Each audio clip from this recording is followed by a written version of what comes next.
Here, play guitar, answer questions, so maybe play some things you asked me to play if I remember it. I don't remember much at 10 in the morning, but whatever, you guys can run this thing however y'all want to do it, and we'll rock.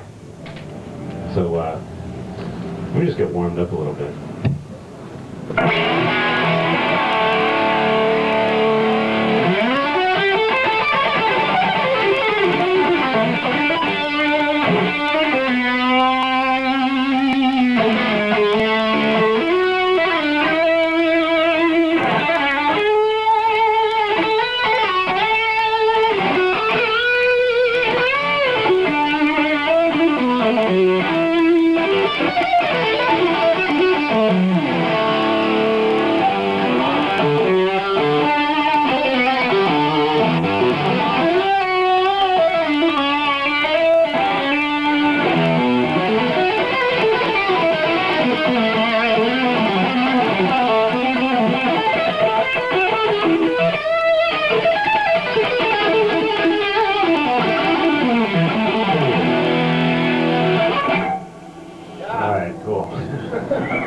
How y'all doing? Good. Good.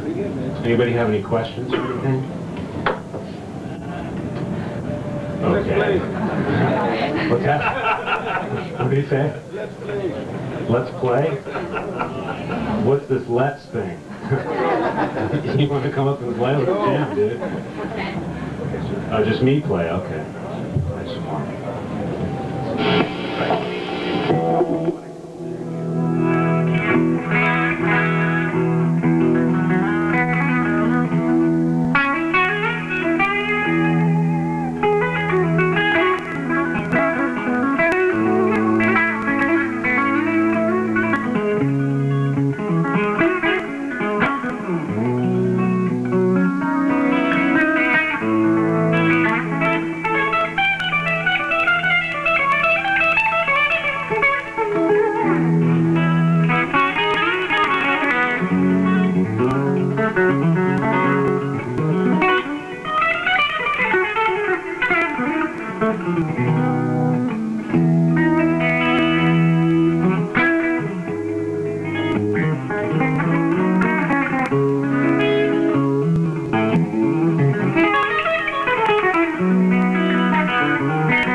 Somebody's got to have a question now.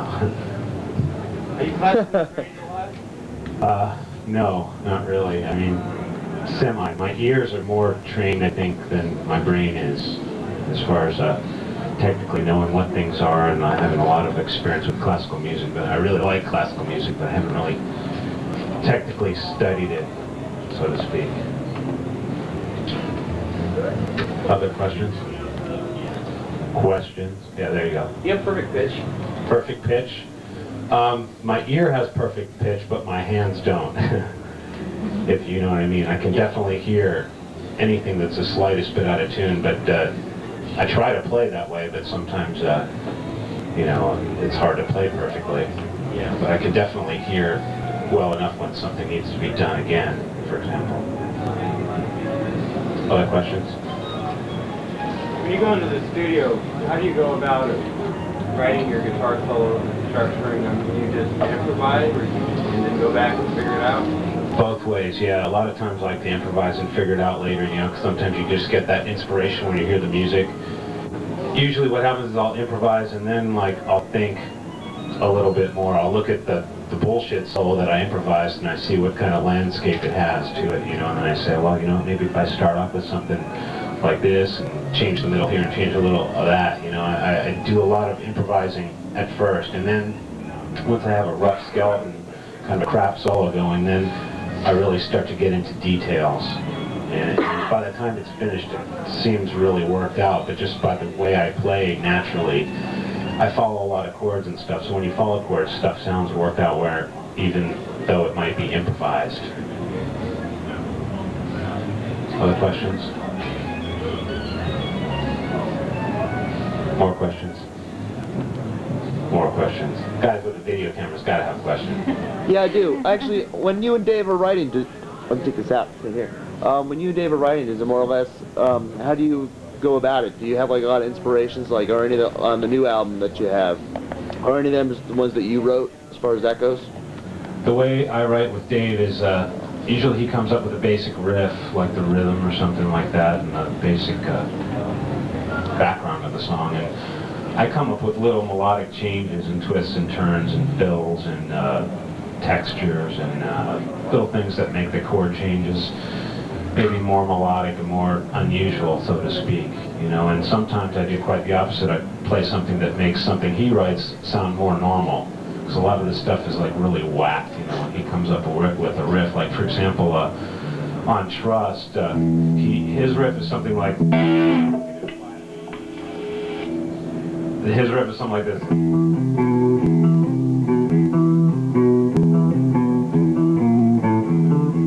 He's doing something like that, which by itself is like, dude, what is going on here? You know, it's a cool riff, right, but it's also 5 against 4, you know, and normal people don't really think in 5 against 4. So what I did was I put a chord progression over that, a real normal top 40 chord progression over that. So he's going, and I'm going, I'm playing all these chords over that, so kind of bring it down to earth a little bit. Okay. So that's one case where he does something that's kind of odd and I do something that's kind of normal.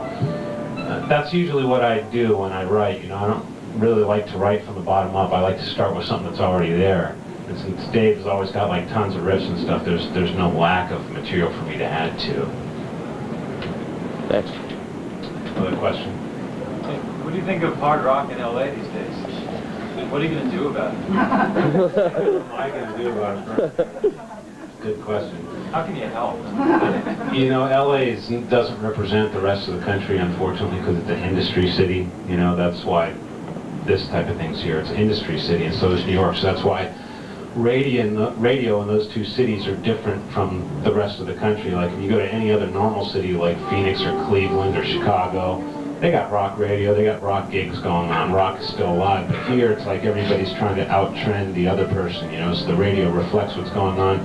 With the industry people, and the industry people, as you all probably know, are not really the normal kids going to concerts and stuff, you know. They're strictly business, you know, and trying to keep up on the trends. So there's no real reason to play rock and roll on these stations. You know, we'd love it, you know, being in LA, but normal America and regular America, you know, anywhere you go, you're going to have rock radio. But LA is, you know, it's a different animal, and you just can't expect to have it here. So I wish I could help you, but I could say move to Cleveland or something. It does rock over there. I mean, you go to Chicago and it's totally rocking, but it's a business town here. And then You play the Solo to Trust. Solo to Trust. Let me try to do that. We'll try it from that.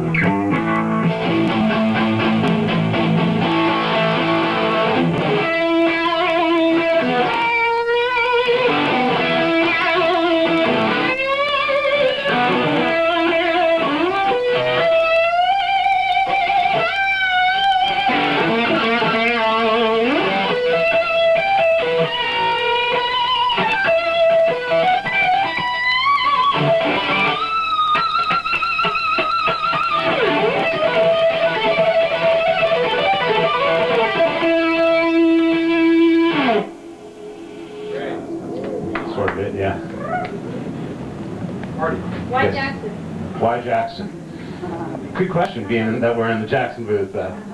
Basically, doing the schedule, touring and gigging and recording and basically beating the crap out of guitars as much as I do, I really couldn't imagine another guitar that would hold up to that as well. You know, it seems like I haven't had any problems with my guitar. It's always in tune and always sounds good, and I have no problems with it. And I'm not really a technical guy who knows like about woods and pickups and knobs and buttons and stuff, you know, but I know if something's fucking up on me in front of 10,000 people, I know that right away, you know. If it happens more than once, you know, I'm out of here, you know, and I can't even remember having any problem with my guitars on for years, you know, and you know, I can't give you a real technical answer why this wood is better than that wood, but it just works.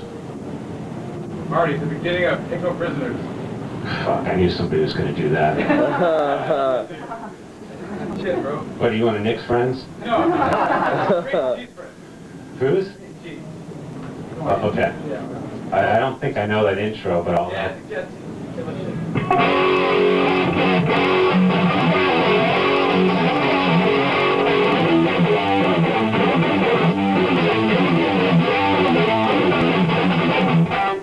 I can't do it. That was close, wasn't it, Bill? Yeah, it was. Explain the rhythm technique used for training consequences in the beginning. Yeah, I'll play that for you.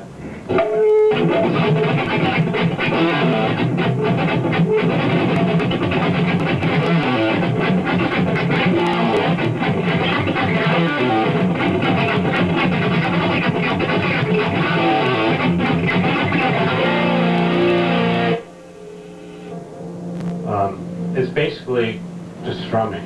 You're muting it up there and not with your palm?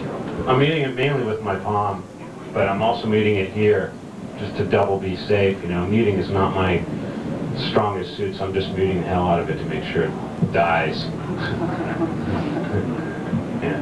Some people ask me about that. That was not really my thing, you know, but that's how it goes.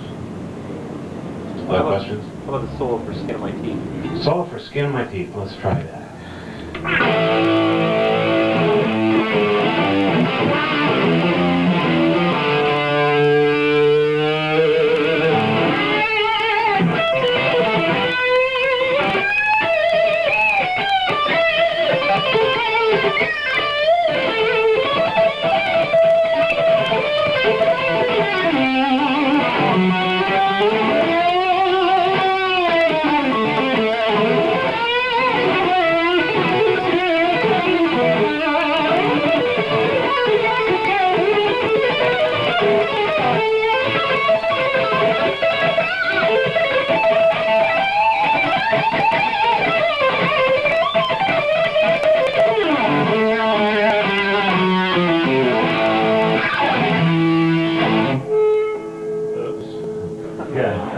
Okay? Very nice.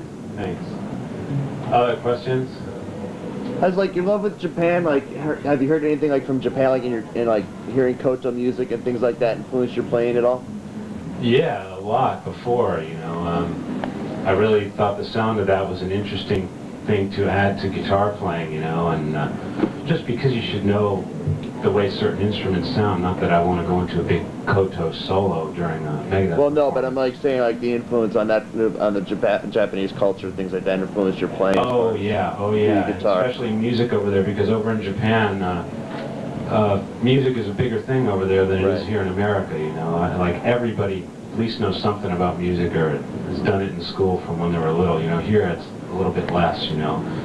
Over there, you know, everybody has sort of got an ear for music. I mean, they sing just for fun over there, you know. People go out on the weekend and they go to do karaoke, you know, and then they don't do that over here, you know. That's a real big deal over there. So everybody's kind of musical over there, and there's just so many different kinds of music to listen to over there. The pop music scene is so diverse, and of course, when you have a country like any country, China or India, with a long history, a couple thousand years, you know that music has evolved quite a bit, you know, and we're just getting into AC/DC over here, so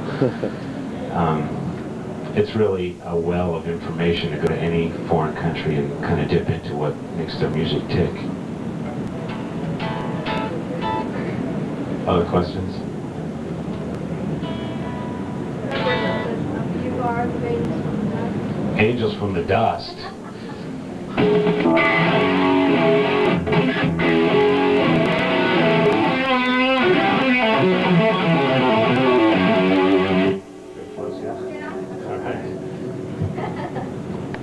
Other questions? Here, we'll just play a little bit, maybe get warmed up.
Stiff. What's up? Any other questions? You just gotta ask me something. What do you do to warm up? Basically this. Just try to play, you know, try to play something and something that moves your fingers around a little bit. And,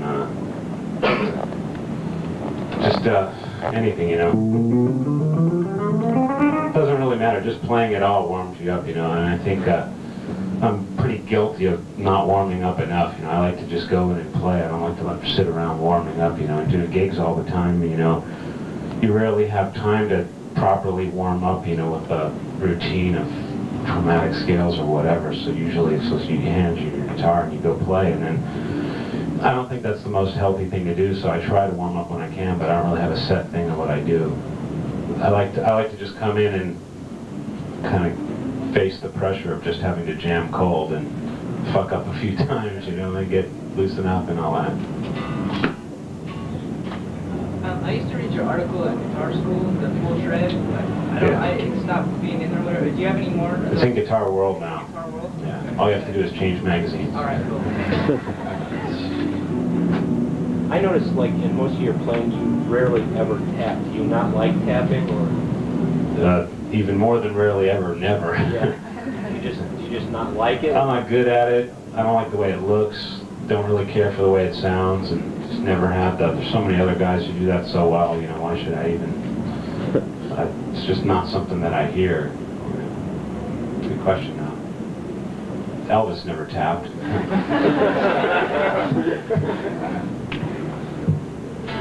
How about sweeps? Last time I was here, you said you were real big on sweeps. And I see what you looks like you're doing. Things like half sweeps, a lot of them. Yeah, I don't like the sound of anything that goes blip, blip, blip, blip, blip, blip, and it's just not my thing, you know. It's not something. Plus, the way I pick, it'd probably be impossible to really do it, you know, because I try to let all the strings ring and not mute the strings with my right hand, so I'm not going like this. So I think the sweeping technique is something like that, right, if I'm not mistaken. And since my hand's always like this, I can't really get to all the strings. So when I do like a chord or something, I might go like that.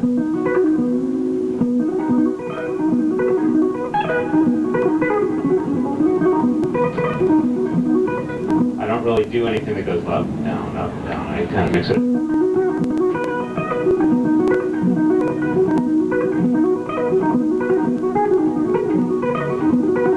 know what I'm saying? It doesn't really sweep like that.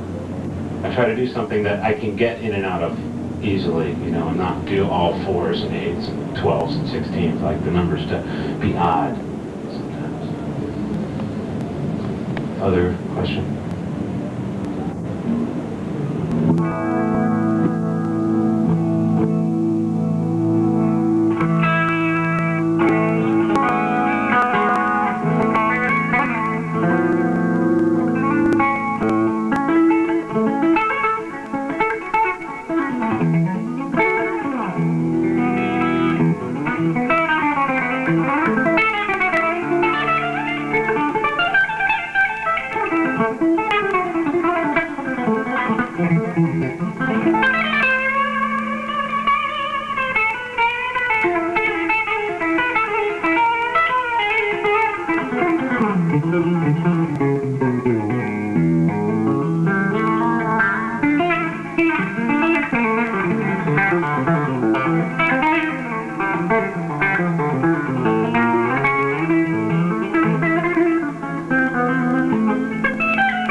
busy stuff when warm up. But yeah, I'm trying to think of your question. I don't rarely ever kind of do that kind of thing with my right hand.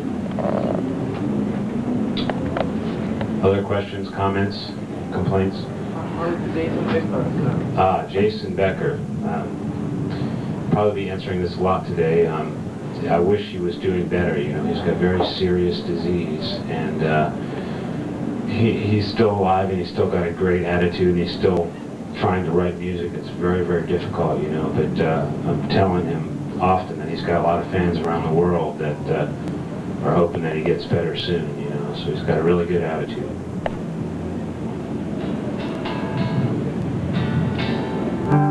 Marty, did you work with Dan Huff on this album? What was that like? That was great, you know, because he's such a good guitar player, you know, and just knowing that a really good guitar player is there pushing the buttons for you kind of gives you an ego trip, you know. It's like, wow, you know, he's better than I am, and he's running the machine, you know. So I wanted to play my best every day, you know, to impress him and shit, you know. It was important to me, you know, because it's like, wow, the guy's sitting right there. If I don't do something cool, he's going to say, well, give me that guitar, I'll play something cool there. But he didn't really want to play anything, but we had a great time, you know, and I didn't really learn too much guitar off him, but I think I wound up thinking more because I was trying to impress him, you know. Always before, you know, I've had great engineers and producers and stuff, but never one that's such a good guitar player. So, you know how it is, if you're a guitar player and you're sitting in a room with another good guitar player, you know, your mind frame is totally different. And doing that on a regular basis, you know, studio is so much fun, you know, having the opportunity to jam for him, you know. I kept saying when I finished a solo part, I'm like, dude, if you heard that, would you think that's cool? You know, if you heard somebody else play that, would you think that's cool, you know? And at the beginning, the first solo I did some crap solo. I think he didn't really know much about my guitar playing, and the first solo I did, like this first take, this crap solo, and then he goes, dude, that's great, that's really cool. I'm like, dude, do you think I suck or something? Are you trying to, like, get the thing going? I mean, he obviously didn't know what I was capable of. I did some total garbage solo. And he said, yeah, that's the one, man. That's really good. Let's go to the next one now. I'm like, dude, you don't know what you're dealing with. I'm going to be sitting here for hours doing solos, so get ready for it. But it was very humbling, you know, just knowing someone that talented was in the same room with you. When you first started doing solos, what did you concentrate on the most? Like some scales or picking technique? Ace Frehley. You started by playing solos from other artists? Oh, absolutely, yeah. I didn't even deal with my own thing, you know. I just wanted to, like, play guitar, you know. And in my band, the other guy was a real good rhythm player, so I got elected to be the lead player, and I didn't really care either way. I just wanted to play, so you know, I learned the easiest leads that I could figure out, and then I just kind of fashioned mine around that and took it from there. I didn't really get into, you wanted a technical answer, and it was probably just developing my ear, learning melodies, learning other guys' melodies. I remember I listened to a lot of Blue Oyster Cult and stuff, and Frank Marino and Mahogany Rush. And have scales ever been a thing for you, or? You have to know scales to, like, know patterns and stuff, and when you learn a lot of other people's music, you see patterns and scales and things that people repeat over and over again. Hey, that must be a scale, you know, or whatever. But I never really got into, like, okay, let's learn 500 different scales in the books, you know, and remember what the difference is between each one.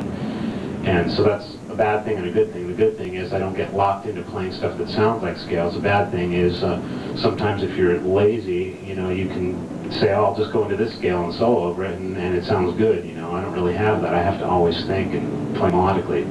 So there's an up and down side to that. You know, a lot of jazzers and even rock players know all about modes and scales and all that stuff, and they can just hop into a mode and let it rip.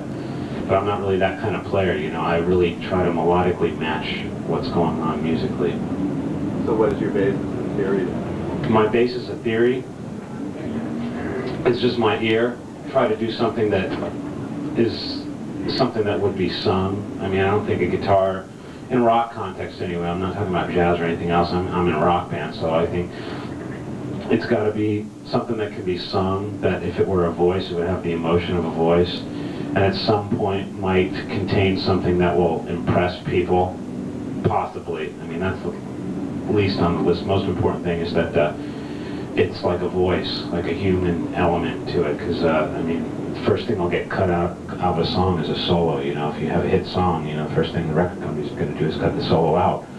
So if you look at great soloists like Brian May, his solos didn't get cut out, and that's probably because his solos are very lyrical and beautiful, you know, and just think about people who've had huge hit songs, you know, the solos are always history, you know, even Peter Frampton, you know, the solos got cut out of his own songs, he's a guitar player.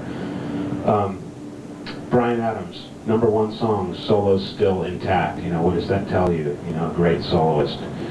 So I try to keep that in mind, you know, really vocal thing. It's like another vocalist, you know, the lead singer takes a break, and then the lead guitar player does his little vocal.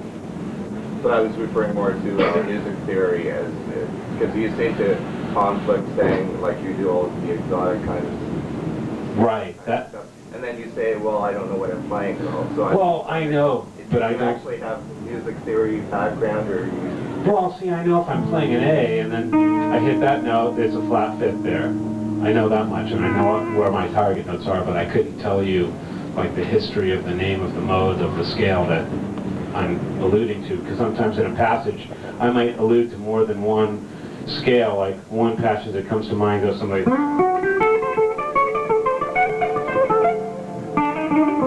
that type of thing, and I'm using all these familiar phrases, but I guess scale-wise I'm mixing up 3 or 4 different phrases, you know.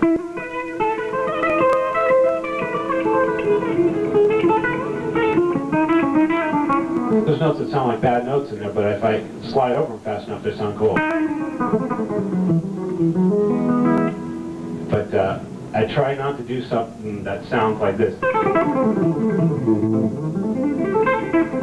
Sounds like, okay, you're in one scale, or you know what I mean, like. But, you know, I try to break it up. Like, say, Ace Frehley or Frank Marino. It's all melodies. Well, Marino is like, see, if I could play pentatonic scales as good as Frank Marino, that's all I would do, you know. But, you know, take Ace Frehley, for example, you know, people cut him down, they say this and that, but shit, man, he's got like 500 songs, and all the solos sound different. He probably used one scale of them, you know, so what does that tell you? When most guys play in one scale, it sounds very much the same from song to song. You know, it sounds exactly the same. It sounds like the solos are interchangeable, and his never were, you know, be it they were simple, they're simple enough for like kids who just started playing to play. And that's huge, you know, when you're talking about selling billions of records and concert tickets, you know, kids want to go home and say, shit, I want to play that. You know, if you go in there and you play Beethoven's Fifth on guitar, you know, kids are going to maybe try to play that, and they're going to say, oh, fuck this, I'll just go back and, you know, build model airplanes or something, you know. But I really like it when solos differ from song to song, and those are the guys I respect, you know, and so I'm getting off your scale thing again, but I don't really know. But you did sort of a pentatonic thing that said, I wouldn't play something like that. That was the example. Yeah, I wouldn't play something like that as being something that would be a trademark thing of mine. You know, my stuff that usually makes it to record goes through a lot of different... Those were the guys that influenced you originally. Oh yeah, those guys, you know, shit. Influences are one thing, what you turn into is another, you know. On a grander scale, I just like guys whose solos sound different from song to song and are a good addition to the song. That's what really impresses me, regardless if they play what kind of music they play, you know, what kind of melodic concepts they do. You know, I just really like stuff that sounds different from song to song. Oh, I'm getting the high sign here, so if there's one more question, you abridge the whole thing and put it together. Cool, well I'll be coming back here 2 o'clock to do another one of these, so thanks for coming, I appreciate it very much.